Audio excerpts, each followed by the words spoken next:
दोस्तों, कल एक वीडियो आया था मेरा जिसमें आरती हॉस्पिटल से घर आ चुकी है।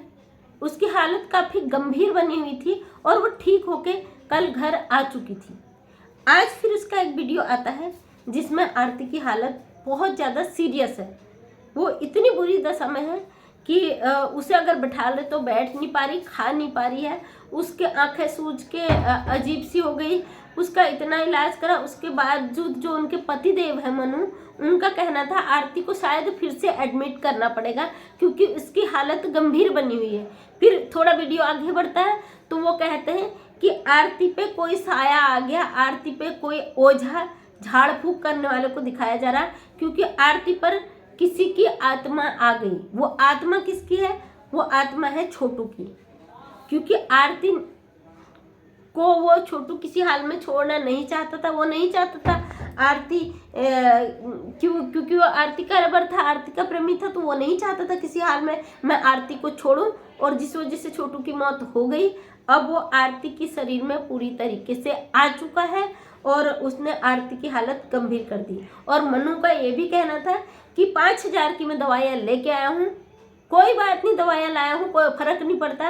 अभी तो कमा रही, इसके चैनल से काफ़ी पैसा आ गया। 5,000 कोई बड़ी बात नहीं है, कमा के देगी तुम्हें आने वाले समय में। तो सबसे बड़ी बात जो आज मैं बताने वाली हूँ, आरती की जो कहानी है उसमें बहुत बड़ा ट्विस्ट आ चुका है। आरती की आत्मा जो कि आरती के शरीर में है, छोटू की आत्मा पूरी तरीके से कब्जा कर चुकी है। वो चाहती है कि जिस तरह मैं तड़प तड़प के मरा, उसी तरह आरती के शरीर में रह के मैं अपने प्यार को हासिल करूं। और अब किसी न किसी रूप में वो आरती को परेशान कर रहा है। पहले आरती के घर में नाग आ गया था, 3-4 दिनों तक नाग ने कब्जा जमाया था। वो आरती के पीछे पड़ गया था, उसके परिवार के पीछे पड़ गया था।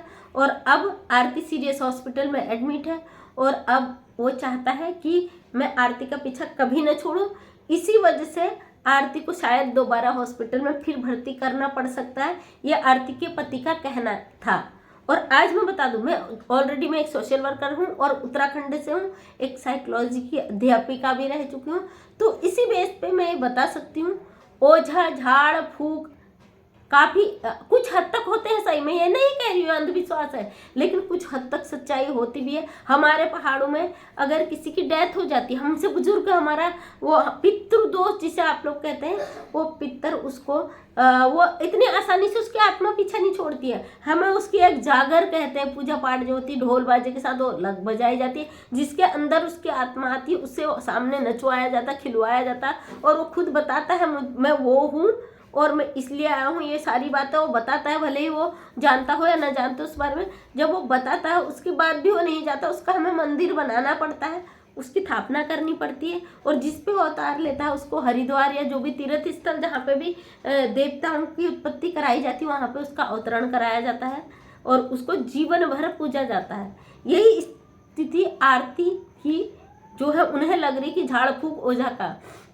तो मैं बता दूं, जो तुमने जो कारनामे करे हैं ना, उससे तो छोटू जिंदगी भर क्या तुमने कितनों की जिंदगी को नरक बनाया है। आज आरती के कमेंट बॉक्स पे लोग आते हैं, उसे तसल्ली देते हैं, तो कहीं ना कहीं जिम्मेदार तो वही है, वही लड़की है जिसकी वजह से आज इतनी सारी गतिविधियां गड़बड़ाई हैं। वही लड़की है, आज उसके आंसू दिख रहे हैं आपको। उस समय उसका आंसू, उसके जज्बात कहाँ चले गए थे जब वो 4 महीने में शादी करके हनीमून के लिए नेपाल चली गई थी। जब उस पर थोड़ी सी डाउन स्थिति आती है तो लोग उसके पीछे पड़ हो जाते हैं, उस पर कमेंट करते, तो उनका रोना धोना, उनको एक और टॉपिक मिल जाता है कि हमें परेशान किया जा रहा है। आपको कैसा परेशान भाई? आपके आंखों में तो पछतावे का एक आंसू भी नहीं आया क्योंकि आपको भाई की जगह पूरी प्रॉपर्टी मिल गई, भाई की प्रेमिका की जगह एक पत्नी मिल गई, तो आपको काहे का पछतावा? मनु तो आज उसके कहते हैं ना, दोनों हाथ लड्डू करके वो स्थिति उसकी है, सर कढ़ाई में घी की तली हुई, तो वो स्थिति आज मनु की है। लोग कमेंट करेंगे क्योंकि आप सोशल प्लेटफॉर्म पे, सोशल मीडिया पे आ रहे हो। जब तक सोशल मीडिया पे रहोगे लोग आपका पीछा नहीं छोड़ेंगे। मन्नू या उसके परिवार को कोई फर्क नहीं पड़ता क्योंकि वो कमाने वाली एक मुर्गी है, सोने की अंडा देने वाली जो मुर्गी होती है वो कमा के देगी और इनका चारा चलता रहेगा। फर्क पड़ेगा तो आरती को, क्योंकि उसने अपने जिंदगी के साथ साथ अपने परिवार की, उनकी भी हाय बद्दुआ इतनी ली है कि कोई भी माँ बाप जो सिचुएशन में छोटू का मर्डर हुआ बहुत गलत हुआ, हम ये नहीं कह रहे कि ये चीज़ सही हुई, किसी की मौत हुई बहुत गलत हुआ, जिस सिचुएशन में हुआ उस सिचुएशन को भांपते हुए अगर स्थिति को देखा जाए तो आरती का जो परिवार है मायका, वो कहीं से कहीं तक दोषी नहीं है। कोई भी लड़की, कोई भी इज्जतदार घर की लड़की 2-2:30 बजे रात किसी अपने प्रेमी के साथ पकड़ी जाती है, इस तरह आपत्तिजनक स्थिति में कोई भी भाई, कोई भी पिता और कोई भी माँ बाप उसका करेंगे ही करेंगे जो करेंगे। और जो भी उन्होंने करा है, भले ही वो गलती से हुआ, जैसे भी हो, इस समय जो मानसिक स्थिति होती है इंसान नहीं देखता है कि कंडीशन क्या होगी बाद में। ऐसे कई कांड हुए, अभी पहाड़ों से भी 2-3 घटनाएं ऐसी आई थी।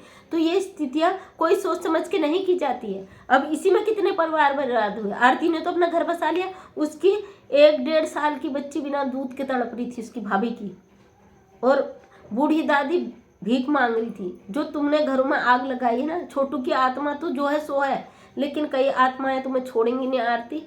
मैं साफ शब्दों में कह रही हूँ, खुला विरोध कर रही हूँ। मैं हमेशा विरोध में थी आरती के, मैं कभी सपोर्ट में नहीं रहूंगी दोस्तों। चाहे मुझे कमेंट आते हैं, हालांकि अब मैंने उन कमेंटों पर रोक लगा दिया। विरोधी जो थे मत देखिए मेरी वीडियो, मैं नहीं कहती हूँ आपसे मेरी वीडियो देखिए, लेकिन कहीं ना कहीं आरती गलत थी, मैं उसको सही कभी नहीं बोलूंगी, चाहे वो कितनी ही सही हो। कितने देखिए, कोई चीज़ गलत हो जाता ना एक बार, उसे सुधारने में बहुत मुश्किल होता। तुमने तो वो किया है जो कभी सुधर ही नहीं सकता। तो बहुत बहुत धन्यवाद दोस्तों, वीडियो लंबी हो जाती है।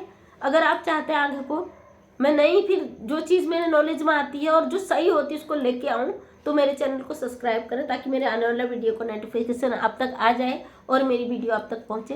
तो उसके लिए दिल से धन्यवाद। एक कमेंट कर दें ताकि और मोटिवेशन मिल जाए और मैं आपके लिए नया वीडियो लाऊँ। डेली 8 बजे मेरी एक वीडियो आती है, आप मेरी वीडियो पर आए। समाज के लिए, महिलाओं के लिए जो भी परेशानियाँ होती है उस पर मैं एक वीडियो बनाती हूँ। जो भी रास्ता मैं उन्हें दिखा सकती हूँ तो मैं दिखाती हूँ। मैं एक सोशल वर्कर हूँ, मैंने महिलाओं के लिए देहात एरिया की बेटियों के लिए कार्य किया। मुझे गर्व है अपने आप पे भी, मैं वो चीज़ बदलने में कामयाब हुई, जो कोई नहीं कर सकता मैं कामयाब हुई इसमें। तो बहुत बहुत धन्यवाद आपका प्यार मिला, उसके लिए दिल से धन्यवाद।